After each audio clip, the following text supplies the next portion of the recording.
Hello everyone, this is Minty Fries, and today we will continue with part 3 of our series to 3D print all of the enemies from Mario 64. Here are the 10 figurines we have made previously, so here we go with making the next 5. And I did not even realize this until I started working on this video, but Mario 64 just celebrated its American 25-year anniversary 2 weeks ago. So let us just say that this video is a dedication to that momentous occasion. I can't believe I've been playing this game for 25 years of my life. We are making Bubba, one of the most horrifying enemies of all time, Mr. Eye, which I must say was exceedingly easy to make, Pokey, Skeeter, and the incredible pyramid boss Eyerok, who is my single favorite boss in the game. Speaking of Iroc, he is one of those enemies I never got to fight as a child.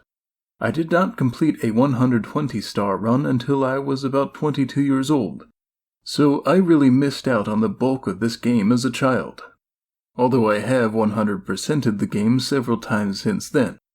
But I was really amazed to discover Iroc so many years after I first got the game back in '96. I see that in a lot of forums centered around Mario 64. People who were really young when the game first came out didn't have the wherewithal and the fortitude to take on some of its harder challenges, so when returning to it as an adult with more gaming skill, there are still many mysteries to uncover. Okay, here are the completed 3D models. At first, I tried to make Iroc out of a few cubes, but then I redid him with individual bricks, which I think turned out much better. And here are the raw prints. Unfortunately, Pokey is just that. Because my printer is so amazing, these little barbs are very sharp and it kind of hurts to hold him. It is going to be a pain in the neck to paint this little guy. If only I had made a bomb so far in this series so I could throw it at the Pokey. As per usual, I airbrushed each of these in a base color, so here is that. For Bubba, I painted on her scales and then used a bit of orange airbrush and a bit more manual brushwork to smooth over the scales and make them pop without being too gaudy. Let's time-lapse the rest of the painting. Did any of you ever pick up Mario 64 recently and discover things you've never found as a child? Let me know in the comments.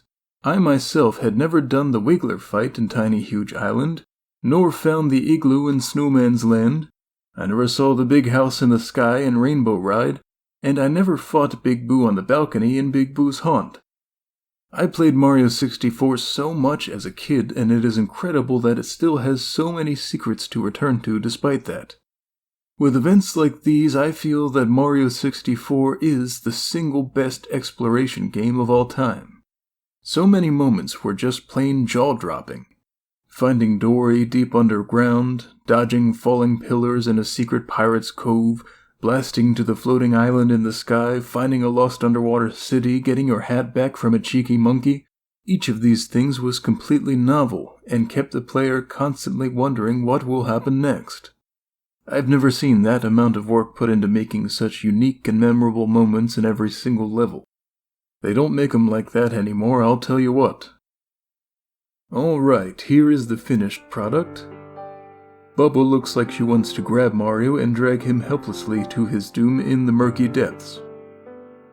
Mr. Eye looks like he's about to get dizzy and drop $5 on the ground. Iroc looks like he is upset that his most vulnerable spot is smack dab in the center of his otherwise invincible hand-shaped body. Pokey looks like she wants to be the biggest pain in the neck to hand paint I've yet encountered. And Skeeter looks like she wants to move out west, buy a tiny home, and start a new life with Scuttlebug. I really enjoy filling out this collection of Mario 64 enemies, and it is exciting to see it grow.